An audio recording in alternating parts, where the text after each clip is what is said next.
Oke, teman-teman, kita akan melanjutkan pembahasan tentang analisis laporan keuangan. Pada video sebelumnya sudah kita bahas tentang prosedur yang dilakukan untuk melakukan analisis akuntansi, ya. Ada 6 tahap, yaitu yang pertama adalah yang ini ya, kebijakan akuntansinya dulu yang dilihat, ya. Baru kita melihat seberapa fleksibel si manajer dalam melakukan menentukan pilihan-pilihan yang diatur dalam standar akuntansi. Contohnya pilihan metode untuk penyusutan, ya, aset tetap, bisa memakai straight line dan juga bisa memakai double declining. Nah, itu seberapa besar kewenangan yang dimiliki manajer, gitu ya. Nah, kemudian yang ketiga itu menganalisa bagaimana strategi yang digunakan oleh manajer untuk memuluskan langkahnya, gitu ya. Nah, makanya dilihat juga tuh skema bonusnya. Jangan-jangan memang ada vested interest yang memang manajer lakukan, ya, dicurigai lah seperti itu. Jadi dalam analis akuntansi ini kita selalu curiga bawaannya, ya. Nah, seperti itu. Bagaimana tuh strategi yang dilakukan? Apakah dari strategi bisnis yang dilakukan itu menunjang, ya, tipu daya atau akal bulus si manajer dalam memuluskan niatnya untuk memanipulasi laba, nah, dan sebagainya. Dan melalui apa? Melalui dengan menaikkan income atau menurunkan expense, gitu ya. Atau menaikkan expense agar si income-nya turun, atau menurunkan expense agar si income-nya naik. Nah, kurang lebih seperti itu. Nah, baru kita lihat juga bagaimana kualitas dari si CLK-nya, nah, gitu ya. Minim informasi dan sebagainya itu merupakan indikasi kuat bahwa oke deh, ini akun ini memang kelihatannya ada sedikit manipulasi yang dilakukan oleh manajer, ya. Jadi kalau semua 4 tahap ini sudah dilakukan, kita bisa mengambil kesimpulan kuat bahwasanya bahwa akun depresiasi ini perlu kita red flag-kan, gitu. Perlu kita tandai bahwa disinyalir ada distorsi dalam akun depreciation expense tersebut, ya. Nah, indikator itu kuat, ya, kalau 1-4 ini sudah kita lakukan dengan baik, sehingga ketika ditanya apa sih dasarnya merefleksikan ini, nah 1-4 adalah jawabannya. Ada evidence-nya dan ada reasoning-nya yang diberikan dari tahap 1-4, ya. Nah, kemudian ya red flags-nya tadi ditandain, ya. Nah, contoh red flags adalah ada banyak nih, ya, silakan dibaca. Kemudian barulah kita melakukan undo. Nah, cara melakukan undo-nya gimana? Dengan melihat kepada peers-nya. Ya, rate-nya peers berapa? Ya, lebih rendah atau lebih tinggi? Nah, kita akan menyesuaikan rate milik peers ke dalam analisa dari si emiten yang sedang menjadi objek studi kita. Ya, misalkan Bukalapak atau Mayora, gitu ya. Nah, maka nanti kita akan cari peers-nya, baru kita terapkan undo accounting distortion. Misalkan depresiasi, ya. Misalkan peers-nya adalah 5%, gitu ya.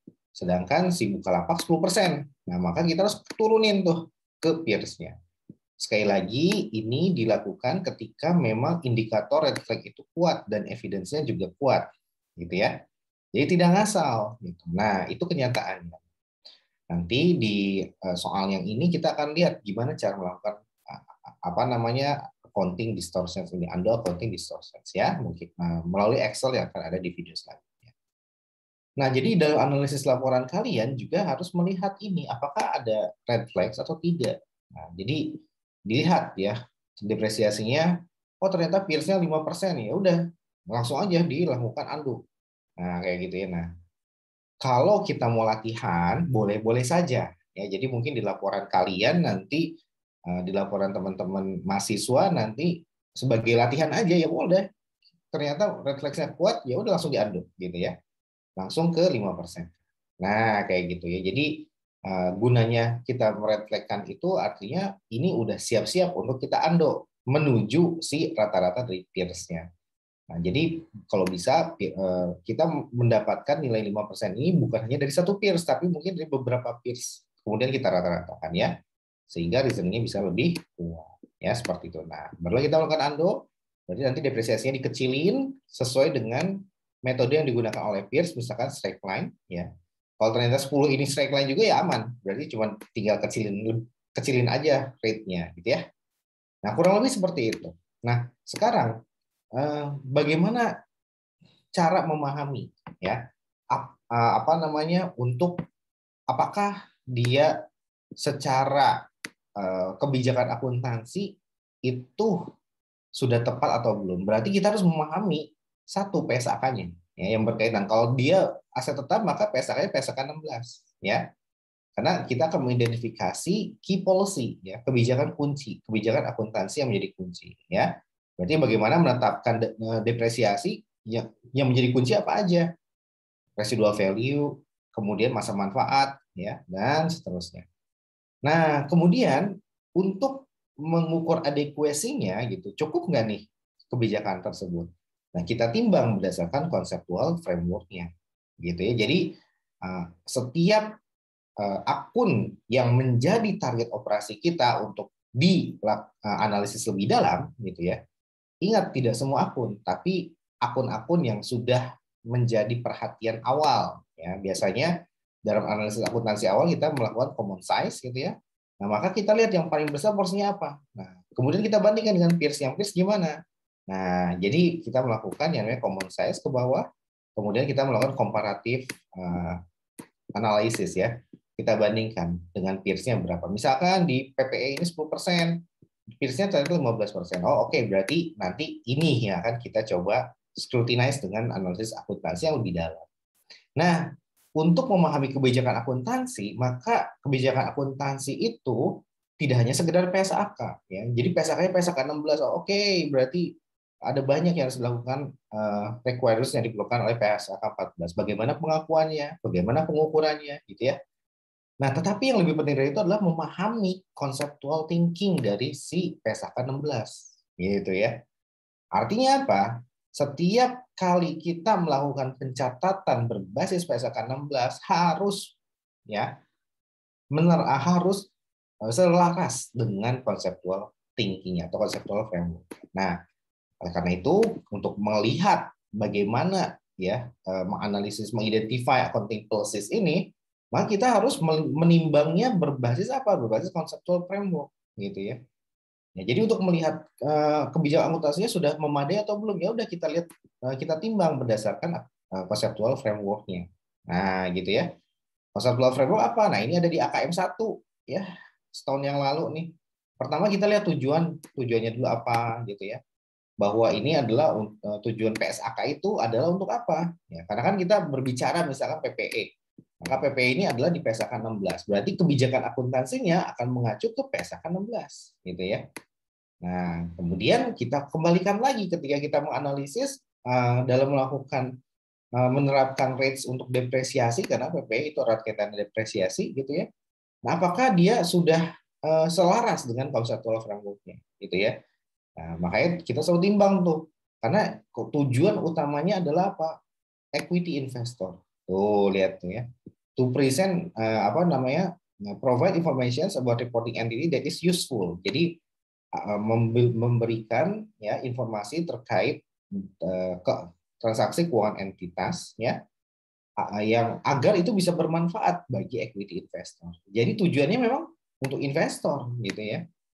Nah, kayak gitu. Nah, sekarang apakah kebijakan itu sudah selaras dengan tujuannya, yaitu apa? Itu sudah memberikan informasi yang baik bagi investor gitu ya. Nah, atau jangan-jangan disamarkan. Nah, gitu ya. Atau jangan-jangan dia menggunakan metode depresiasi yang lain itu untuk sesuatu hal yang lebih besar, misalkan mendulang laba di masa yang akan datang gitu ya, dan sebagainya. Kayak yang seperti itu kita harus kritis ya. Kalau bahasa saya namanya ya suuzon lah gitu ya. Berprasangka buruk terhadap apa namanya akun yang sedang kita analisis ya. Nah, seperti jadi ada objektif, ada kualitatif karakteristik, ada elemen, ada asumsi, principles, dan constraint ya. Nah, ini semua yang perlu kalian pahami ya. Seperti itu. Nah, oke, kita akan coba overview sedikit terkait dengan conceptual framework-nya ya. Objektifnya adalah untuk investor tentunya ya. Nah, kemudian komponennya yang di tengah-tengah ini gitu ya. Ada kualitatif karakteristik dan elemen. Nah, jadi penyajiannya itu kalian lihat nih, kalian harus pahami gitu ya, bahwa komponennya itu ada banyak ya, ada aset, liability, equity, dan kawan-kawan ya. Nah, itu semua kalau kita coba simpulkan itu merupakan neraca dan income statement gitu ya. Nah, seperti itu. Jadi komponen dalam neraca apa aja? Ada aset, liabilitas, and equity. Komponen dalam income statement apa aja? Ada pendapatan, revenue, sama expense, gitu ya.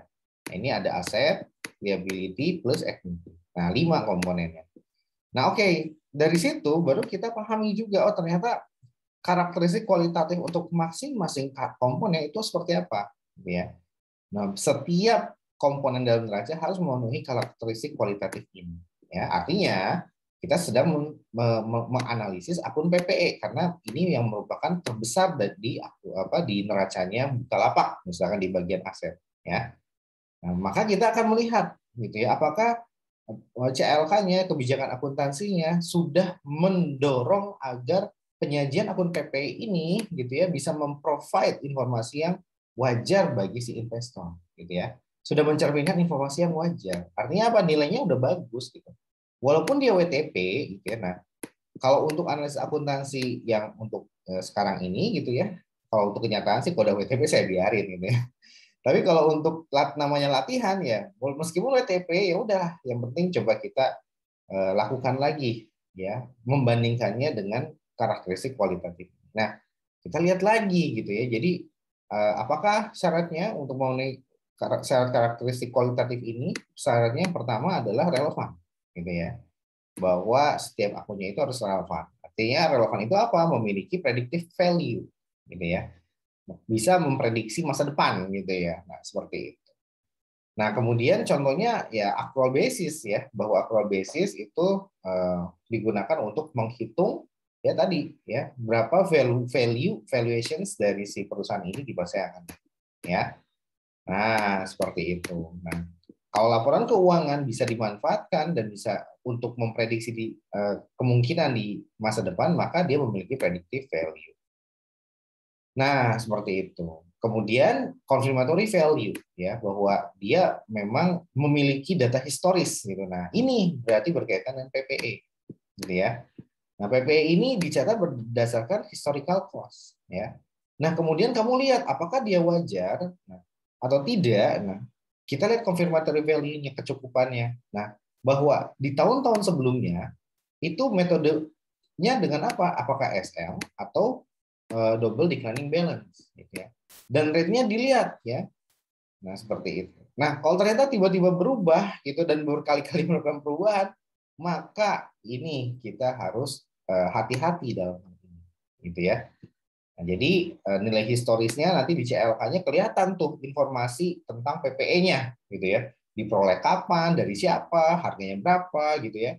Dan dari situ diprediksi residual value-nya berapa, baru nanti dirumuskan berapa depreciation metode depresiasinya ya. Nah, kalau ternyata dari membaca CLK itu kita udah memiliki informasi yang memadai, maka confirmatory value terpenuhi ya. Sehingga relevan gitu ya. Nah, seperti nah kemudian materiality ini apabila harus bebas dari salah saji material ya. Artinya apa? Artinya penyajiannya itu ya mungkin tidak 100% benar ya, tapi paling tidak ya dia salahnya pun nggak bergede-gede amat gitu ya. Nah, seperti itu. Nah, kemudian reliability sama faithful representation. Jadi penyajian yang jujur ya, reliable itu bisa diandalkan.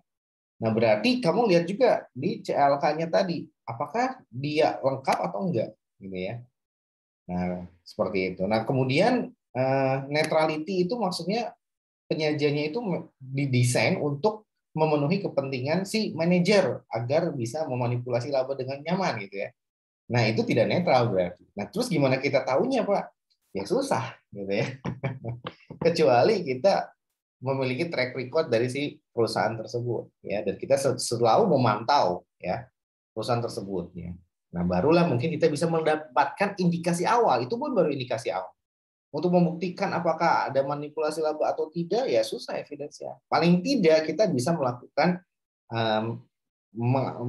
menerapkan model matematis untuk mengukur adanya earnings management atau tidak ya. Nah, itu bisa dengan menggunakan discretionary actual ya, model. Nah, ini bisa menggunakan Kotari atau Jones model.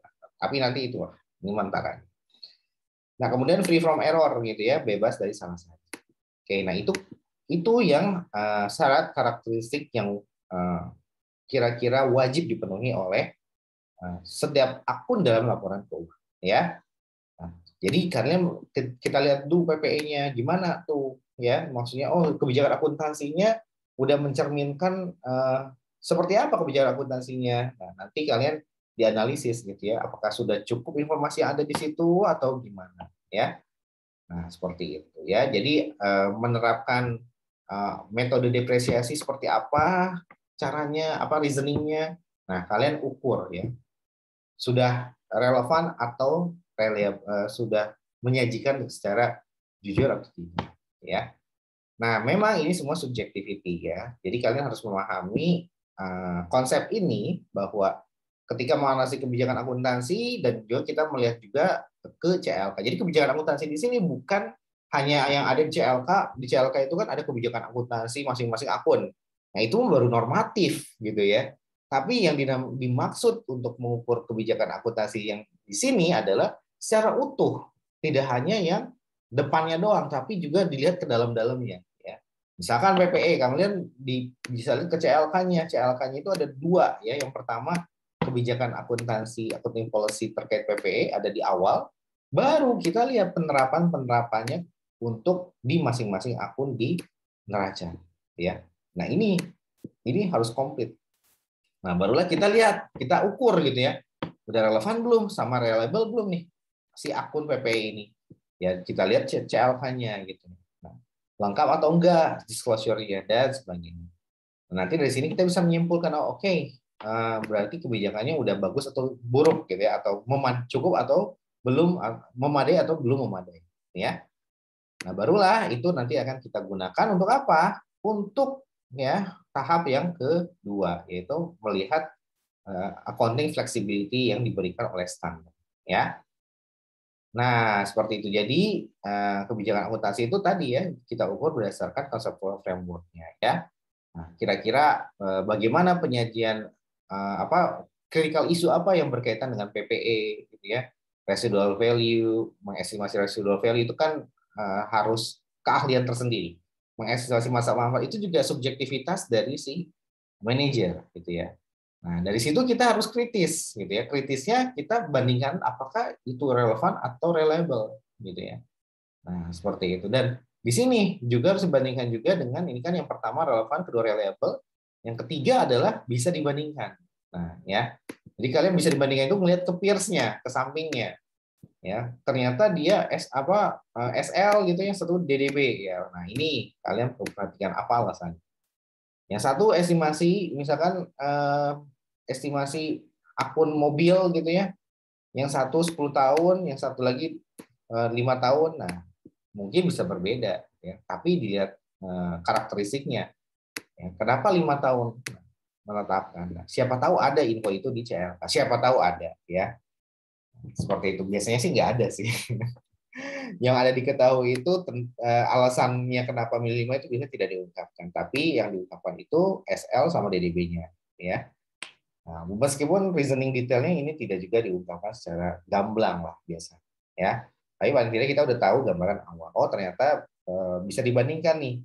Nah, PPE di tempat lain itu untuk sektor yang sama dia menerapkannya metodenya apa ya, SL atau DDB. Yang berbeda atau sama dengan emiten yang sedang kita analisis ya.